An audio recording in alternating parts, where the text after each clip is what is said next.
இருந்தால் அந்திய காலம் வரை பெற்றோருக்கு கட்டுப்பட்டவன். பெண்ணாக பிறந்து விட்டார். பருவமடைந்த பிறகு மற்றொருவருக்கு மாலையிட்டு விட்டார். கணவனுக்கு தான் கட்டுப்பட்டவன். யூடியூப்ல போறோம். மற்றொருவருக்கு மாலையிட்ட பெண் பெற்றவர்களை அந்த பெண் மறந்துவிட வேண்டியதுதான். சுற்றி வளைத்து நீ எங்கு வருகிறாய் என்று எமக்கு புரிகிறது. சுருக்கமாக சொல். கோபப்பட்டு விடாதீர்கள். மறுமுறையும் மன்றாடி கேட்டுக்கொள்கிறேன். என்ன கேட்கப் போகிறாய்? என் தந்தை தட்சன் நடத்தும் யாகத்திற்கு சென்று வர வேண்டும் என்று மனதில் தோன்றுகிறது. உத்தரவு கொடுப்பீர்களா? என்னை அவமானப்படுத்த வேண்டும் என்பதற்காகவே எனக்கு அழைப்பு விடுக்காமல் யாகத்தை தொடங்கி இருக்கிறான் தட்சன். எனக்கு வழக்கமாக சேர வேண்டிய அமர்பாகத்தையும் தர மறுக்கிறான். அப்படிப்பட்ட கொடியவன் நடத்தும் யாகத்திற்கு நீ செல்வதா? உன் தந்தையாக இருப்பதா? அவன் தவறை மறைப்பதா? அதற்கு நான் உத்தரவு தருவதா? அவர் அழைக்க மறுப்பதையும் அவர்வாக கொடுக்காமல் இருப்பதையும் குற்றம் என்று சுட்டிக்காட்டி உங்களையும் வரவேற்று யாகத்தை முடியுங்கள் என்று அறிவுரை கூறத்தான் போகிறேன். அறிவு தட்சனுக்கு ஏராளம், அதைவிட ஆணவம் ஏராளம் ஏராளம். அந்த ஆணவத்தை அகற்றி நல்லறிவு புகட்டத்தான் நான் போகிறேன். உன்னால் முடியாது. ஏன் முடியாது? அவர் அழியும் காலம் வந்து விட்டது. அதை தடுத்து நான் நிறுத்துகிறேன். நடக்காது. ஏன் நடக்காது? அவன் விதி முடிந்து விட்டது. அந்த விதியை என் மதியால் வெல்லுகிறேன். எதையே அவமானப்பட்டு திரும்ப போகிறாய்? இல்லை, என் தந்தை ஈசனுக்கு விரோதி என்ன என்ற அளவுக்கு அவர் மனதை மாற்றிவிட்டு வெற்றியுடன் திரும்பி வருகிறேன். ஒரு பெண்ணுக்கு தாழ்ந்த வீடு சாஸ்வதமா அல்லது புகுந்த வீடு நிரந்தரமா? இதற்கு பதில் சொல்லிவிட்டு பிறந்த வீட்டிற்கு பெருமையும் புகுந்த வீட்டிற்கு நற்பெயரும் தேடி தருவதுதான் பெண்ணின் கடமை. ஆனால் நீ கணவன் சொல்ல மீறி தந்தையை காண சொல்லுகிறாய். என்ன செய்வது? பாசம் என்னை தூண்டுகிறது. பலத்த கொடுமை என் நெஞ்சத்தை வாட்டுகிறது. போது உங்களுக்கு பிடிக்கவில்லை, போகாமல் இருக்க என்னால் முடியவில்லை. ஐயனே, பிறந்த வீட்டிற்கும் புகுந்த இடத்திற்கும் விரோதம் ஏற்பட்ட பிறகு பெண்ணாக பிறந்தவள் இருப்பதை விட இறப்பதே மேல். தந்தையும் பாசம் என்னையும் நீர் மனதுக்கு வந்துவிட்டது. தவறுதான், என்னை மன்னியுங்கள். சென்று வர உத்தரவிடுங்கள். விதி உன்னிடமும் விளையாடுகிறோம். சுவாமி, போய் வா என்று சொல்லுங்களே.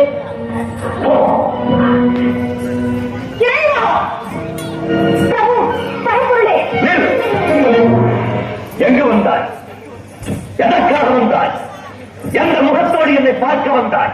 ஐயனே, என்னை மன்னித்து விடுங்கள். பெண் புத்தி பின் புத்தி என்ற சொல்லுக்கு இலக்கணம் கண்டுவிட்டேன். பாசத்திற்காக சென்று பலனை அனுபவித்து விட்டேன். போதும், நான் மட்டும் அனைத்து மருந்து அடியாரை ஏற்றுக்கொள்ளுங்கள். உன்னை இனி நான் ஏற்றுக்கொள்வதா? யார் நீ? நான் யார் என்பதை கூடவா மறந்து விட்டேன்? நினைத்தாலும் நினைவிற்கு வரவில்லை. உங்களையே சதம் என்று நம்பி வந்திருக்கும் என்னை சோதித்து விடாதீர்கள். ஏற்றுக்கொள்ளுங்கள்.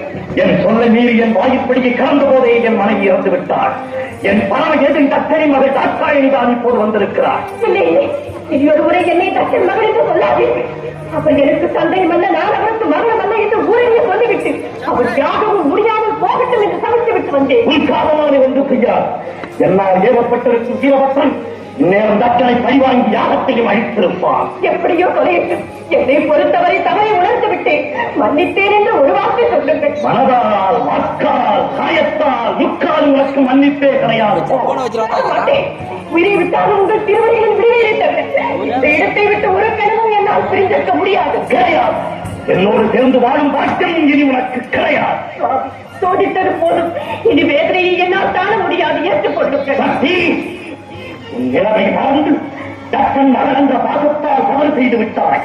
இதற்கு தக்க தண்டனை நீ என்னை பிரிந்திருக்க வேண்டியது. தவறு செய்வது மனித இனம், மன்னிப்பது தெய்வீக குணம் என்று உலகிற்கே உபதேசம் செய்த தாங்களா இப்படி பேசுகிறீர்கள்? உன் தவறுக்கு மன்னிப்பே கிடையாது. போ.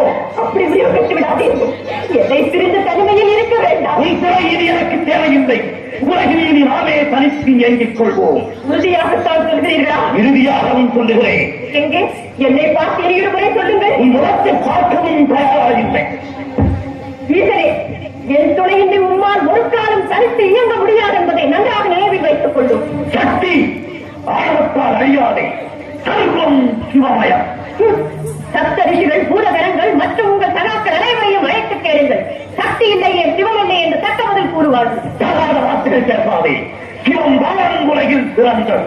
இல்லை, சக்திதான் உலகில் உயர்ந்தவள். சிவம் இல்லையே சக்தி இல்லை. சக்தி இல்லையே சிவம் இல்லை. சிவம் தான் பெரிது, சக்திதான் பெரிது.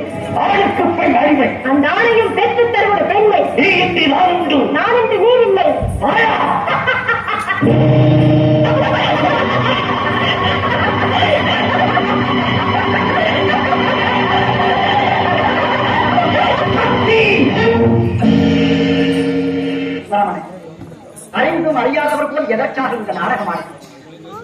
இல்லையே சிவம் இல்லை, சிவம் இல்லையே சக்தி. இருவரும் சேர்ந்திருப்பதுதானே உலகம். நம் தனி சிவசக்தி சமயவராய் சக்தி.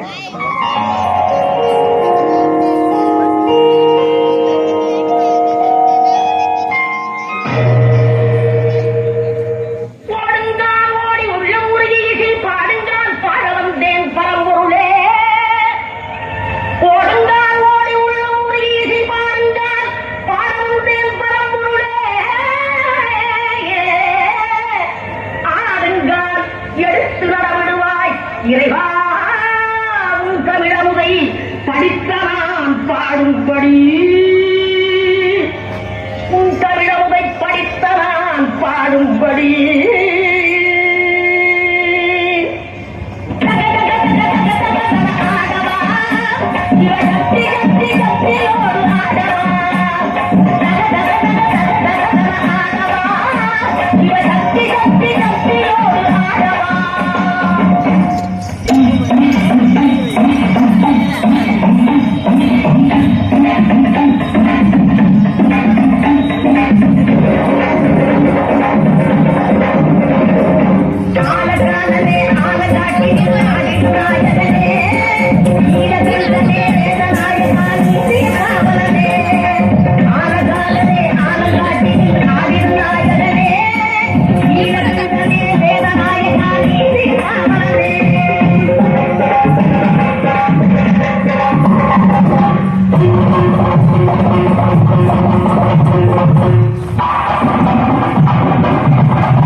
Hello hello hello hello hello hello hello hello அப்படி அப்போ நம்ம